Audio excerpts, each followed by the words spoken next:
So in 1979, which was the year that I was actually born, this rule came up that capped the number of female medical students at a third of the cohort. Growing up, it just seemed normal at that time. And even though I felt this quiet indignation and I felt vaguely like something was wrong, it was very difficult to be able to say anything. So I accepted that I might not make it to medical school or graduate as a doctor or have the career that I wanted to have, that I worked hard for because I was born a girl. When I was 14 years old, both myself and my mum was dealing with a lot of family violence at home. One night, the violence got really intense. And that night, we decided to leave home. We went to the police station to make a report. And then the policeman said, actually, there isn't much I could do for you because there's no visible physical violence. Feeling really helpless and hopeless. When you are a survivor, that powerlessness comes from that sense of you know what's right and it's just not happening. Being a victim of sexual misconduct in the sports fraternity, I'm one of the first who speak out in public against the organisation that I felt was unfairly treating me. They got no proper framework. I was also pretty lost. It was so confusing for me. The scariest part when she kind of sent me that message, I'm kicked out of the house, I got nowhere to go. I was having trouble getting a house. I was chased out by my father. I need a better environment for my daughter, so I went to MP, HDB. Single parents below 35 is not eligible to even rent a place, especially for people who are in crisis.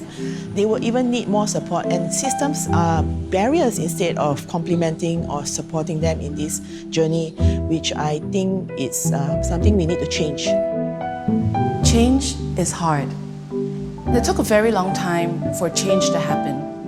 It just seems so unbelievable that in 1979 through 2003, it was okay to say that you might not be able to go to medical school or be a doctor just because you were born female. Through the work of women groups like AWARE, the Association of Women Doctors Singapore, they managed to lobby to get this quota lifted in 2003. When I discovered this whole advocacy work done by AWARE to make sure that the Women's Charter was amended so that the personal protection order can be broadened, that more women and children can be protected from domestic violence. I remember reading it, started to translate it for my mother and tell her that I think this is something that we could rely on in future when violence happens again. That really gave us hope.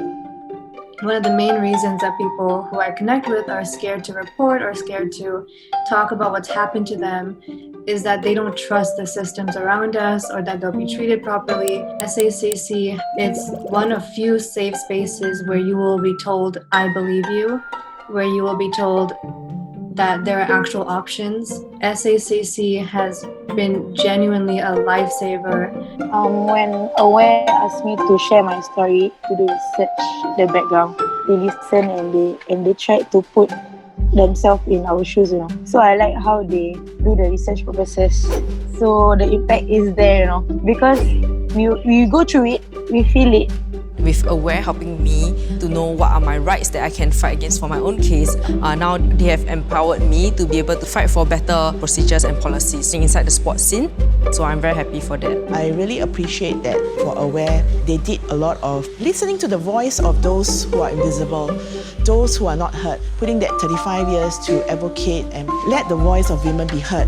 When I first started connecting with AWARE, my mom actually ran me through the history because she remembered everything that happened in her day and how much progress has been made.